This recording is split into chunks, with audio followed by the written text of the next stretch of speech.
Hello and welcome to Pearlfox Gaming. Again, today we're going to be doing a bit more World of Tanks, this time in the KV1S, which of course I have played before, but I haven't played it recently. And I will be doing a bit more Guns of Icarus, hopefully at some point, because although it is getting very close to exams, in fact it's Monday that they start, because I've got my French exam first, so I'm actually starting before a majority of people which don't do French, but there you go. So you probably noticed that I did do a kind of Guns of Icarus basics kind of video, and it looks like actually it was relatively popular compared to what I usually do, so I will be doing a bit more of that. In terms of that, I will be doing just a bit of online gameplay. Hopefully I'll be able to do that, possibly even tonight be able to record some, because usually I'll do a quick video early on in the evening, then I get revision out the way, and then I usually play at about 8 or 9 o'clock. But let's go into a game just so we can get things started. So just on account of other stuff going on, Minecraft Cloud has now passed the 30 users mark. It's not much obviously, but we're kind of getting there. We are starting to get some interest and some people joining and uploading, so if you haven't looked at that yet, I recommend you do. If you're interested in backing up Minecraft, it's www.minecraftcloud.co.uk, and there you go, that's pretty much all the updates had to go through the servers. I'm hoping I'll be able to update soon. I've tried to do it, but the issue is it's not only the fact that I've got to wait for Bukkit, it's the fact that it can often take a long time to get it working as well, and because I don't have too much time, on top of having to do all sorts of other stuff and revision, it starts to get a bit crammed in. So there you go, hopefully I'll be able to get it up soon, at least. I'm not sure what that thing is there. Obviously American, but that looks like quite an interesting tank.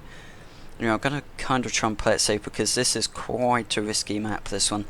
What I mean by that is you've kind of got this little congregation here with a few rocks and stuff, but past these rocks you're pretty much in no man's land. You're just going to get ripped apart by the enemy without probably even seeing them. So apart from that, I have got Dead Island Riptide on the Xbox, which I usually play with my dad, because I did get the original Dead Island on the Xbox, and we actually ended up buying 2 copies just so we could both play on the co-op mode. So probably after the exams I will be able to do a proper series on that, because it is pretty good.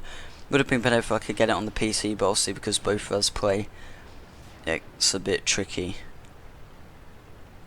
I'm not quite sure what's happening, because it looks like there's a couple around there that are moving in, and this is usually a place that we get owned most of the time. It looks like there's Churchill there. But the problem is, as soon as I pop my head out of here, we are going to get killed pretty easy, and it looks like none of us have gone for the base apart from a couple of us, so that was probably slightly stupid. But now we've got to wait for the Churchill. I'm sure the Churchill could probably shoot those guys there, so I'm not sure why he's not, but the issue is, as soon as I go out there, he's going to get shot pretty badly if he doesn't move. Okay, there we go, he's moved.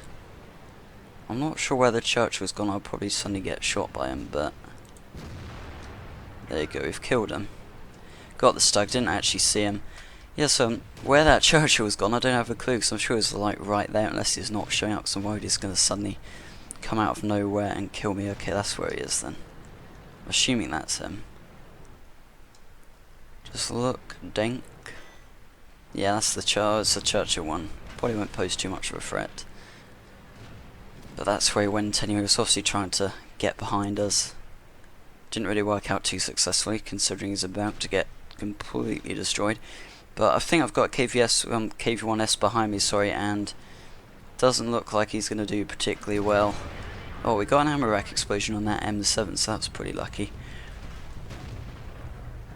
But yeah, there's a couple of problems. So the thing with the Soviet tanks is that at stock they are absolutely terrible, especially the heavy tanks, because the KV1, when I first got it, I kind of thought, oh yes, I can get this, and I'm going to be straight off going to be able to own everyone, but it really isn't the case, because you end up with pretty rubbish shotguns, and the pretty slow traverse speed as well. So you do have to fully upgrade the like the Soviet heavy tanks to get the most out of them. So this is what annoys me. I'm shooting at a KV1 and I bounce a shot and he does like 200 damage to me. I mean, how does that happen? I'm supposed to be his successor to that tank, and yet doesn't seem to work out too well. So there's another bouncer. I'm not really shooting them at a particularly good angle, which is again probably not helping too much. Now I've got to look out for that KV-1S. As soon as he's shot, we can probably take a shot at him. Looks like he is aiming at someone, but you never know, he could suddenly... There we go, we've got the KV-1 there. Finished him off, so we're not doing too badly. We've got 3 kills. And that KV-1S is probably dead. I'm probably not going to get that kill, no I'm not. Because he's just being ripped apart by pretty much everyone in our team there. There you go, it looks like we are doing a pretty good game. 3 kills, this is probably one of the best games I have in this, because surprisingly you kind of think KV-1S has got an amazing gun, but I usually find that I don't really have my best games in this. Usually it'll be, yeah, sometimes the Leopard I can get like 6 kills or something, and the Tank Destroyers, generally the Hellcat, again I'll probably get around this kind of around this number of kills really. But yes, it does seem to usually be if you're in a Leopard or some sort of light tank and you're in a game, because the matchmaking's kind of changed in case you can go into a game where you've got only light tanks and tank destroyers, whereby you don't have to worry about like the KV-1 or anything killing you. So it looks like they've got a T-150, which is a tier 6 Soviet. This is kind of the one of the other options to this one. I'm not sure why I would get it, to be honest. I don't really know what the advantages of it are, but yes, I did decide to go for the KV-1S because, I mean, it pretty much looks like a KV-1, but it's like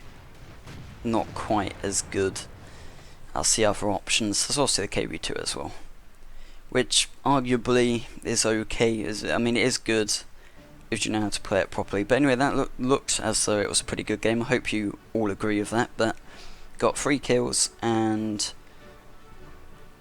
I'm not sure what we did to that one, because it doesn't seem to say anything there, but we did critical damage 2 and 440, so I think that, yeah, that Scurry one-shotted did pretty nicely there. And then we got the KV-1, which didn't do too much obviously because he was on like 3% health. The Stug, that was a pretty good shot, didn't see him there, but anyway, there you go, we got 1k XP, that's pretty nice. 11,000 credits, which in all honesty, the amount of money I probably spent on shells probably doesn't actually make for much of a profit. But anyway, there you go. Hope you enjoyed the video, and if you did, remember to like and subscribe. See you next time.